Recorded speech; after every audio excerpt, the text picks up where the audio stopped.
am the owner of Manning Canning Kitchens, and behind me is our facility.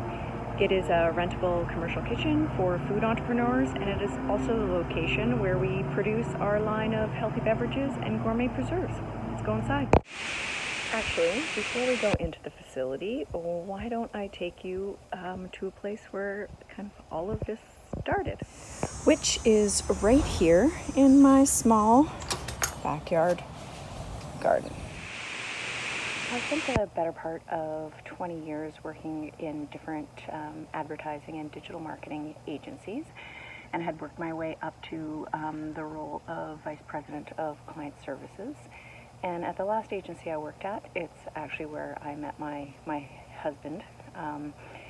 And just before we got married, the digital marketing agency that we worked at had lost some business, and we were both packaged out on our first day back from our honeymoon. A couple of things about myself during my transition period to looking for a new role was that I don't sit still very well, and that I loved gardening. My husband and I had just moved a little further out of the city, and I finally had a yard that was large enough where I could do a little bit of my own gardening. And because you can't look for a new job 24 hours a day, I found myself tapping into my familial Italian roots and making preserves, pickles, jams, and jellies. And before I knew it, I had way more preserves than my husband and I would be able to eat, just the two of us. So I started looking into farmers markets and what opportunities were available in Toronto farmers markets.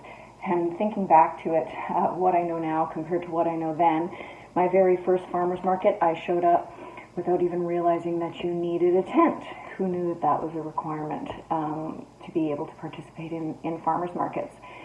And at my very first farmers market, a manager of a butcher shop happened to be shopping the market, and she came up to my tent and said, "I want to carry your products in my store." So then I had a very steep learning curve. I had no packaged food experience. I knew I loved gardening. I knew I loved making preserves, but I had no idea what was involved in actually making preserves to sell. But being the problem solver that I am, I did not let that deter me. And I continued selling at the farmer's market, and I sold into the butcher shop, and before you knew it, I sold into another butcher shop. And then I got a full-time job back in digital marketing. And I did the two things at the same time for a period of 12 months. And the Manning Canning side of the business continued to grow, as did my dislike for working in marketing. So as those two things kind of converged, at a center area where my love for what I was doing on the side overbalanced my joy for what I was doing working in an agency, I decided to quit my full-time job and pursue Manning Canning full-time. But for anyone who has ever started their own business, you know that there is never a shortage of challenges. And I was instantly hit with several challenges. The first challenge being finding reliable, rentable commercial kitchen space in the city of Toronto was very challenging. A lot of food entrepreneurs were working out of church basements, finding restaurants where they could rent bits and pieces of time here and there.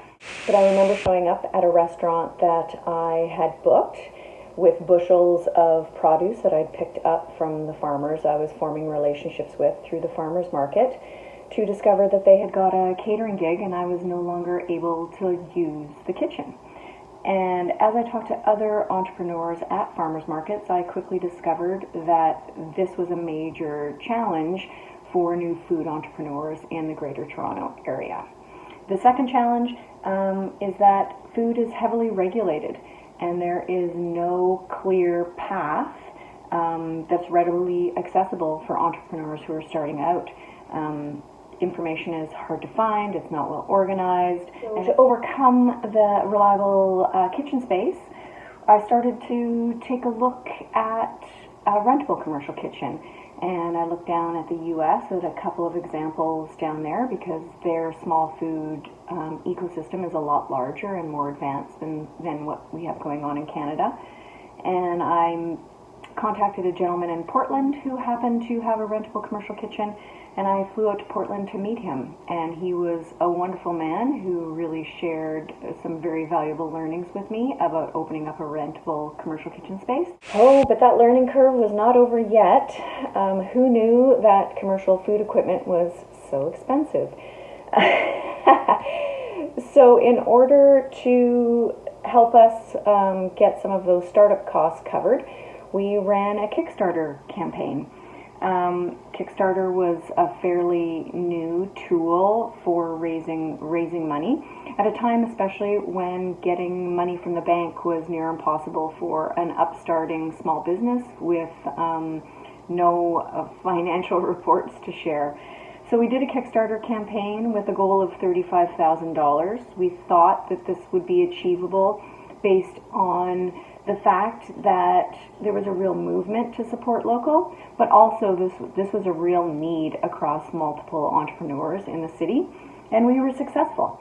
And that $35,000 helped us buy a lot of the bigger equipment that we currently use in our production kitchen, which we call the steam kitchen, which we now rent to numerous hot sauce makers, soup makers, baby food makers, etc. So the gift of Kickstarter to this day, 7 years later, keeps on giving. So here we are again, back at the facility. So why don't I give you the tour I spoke about earlier? This here is our production facility. Those two steam kettles and the lovely hood that you see are what our Kickstarter campaign funded. And in February of this year, we blew a big hole in this wall and took over this space next door.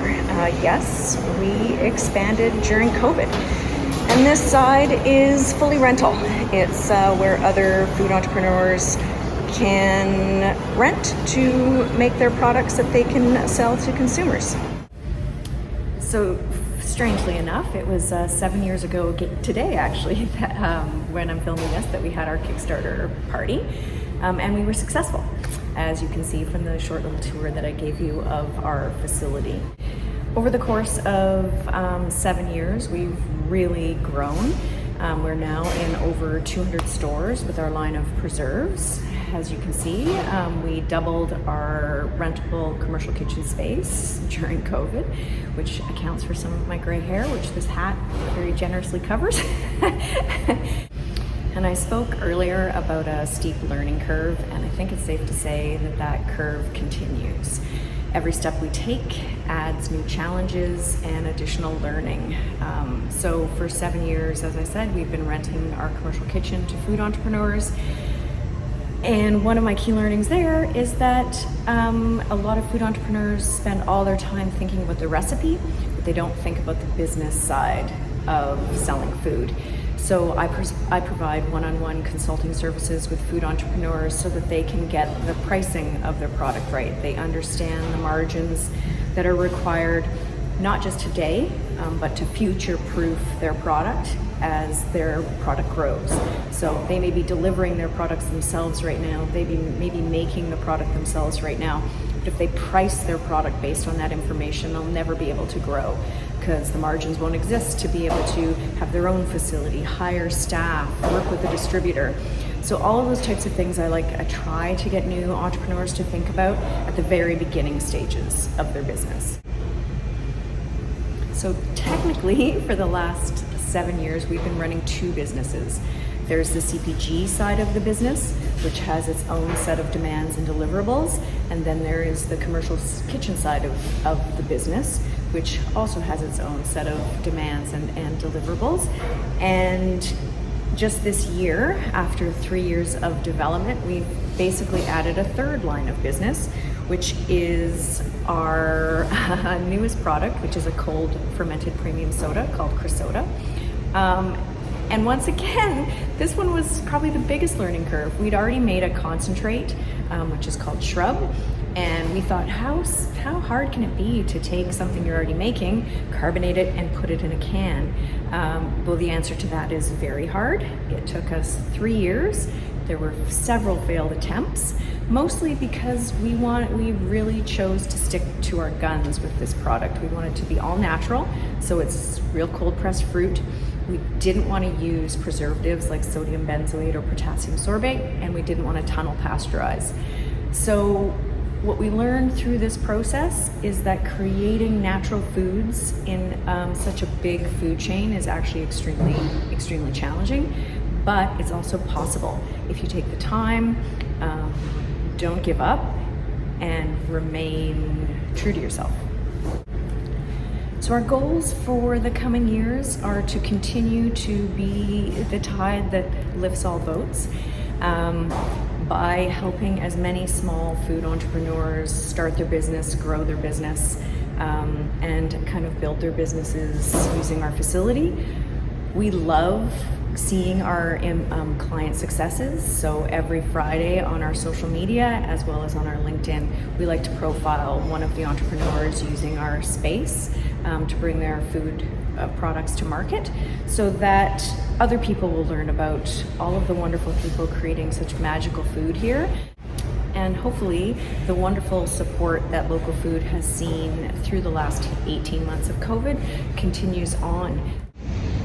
So I want to thank you all for taking the time to listen to my story about the small business that we've built here in Ontario. And to close out, I'm going to show you some shots from our production using local produce, and so you can see how small food continues in this province.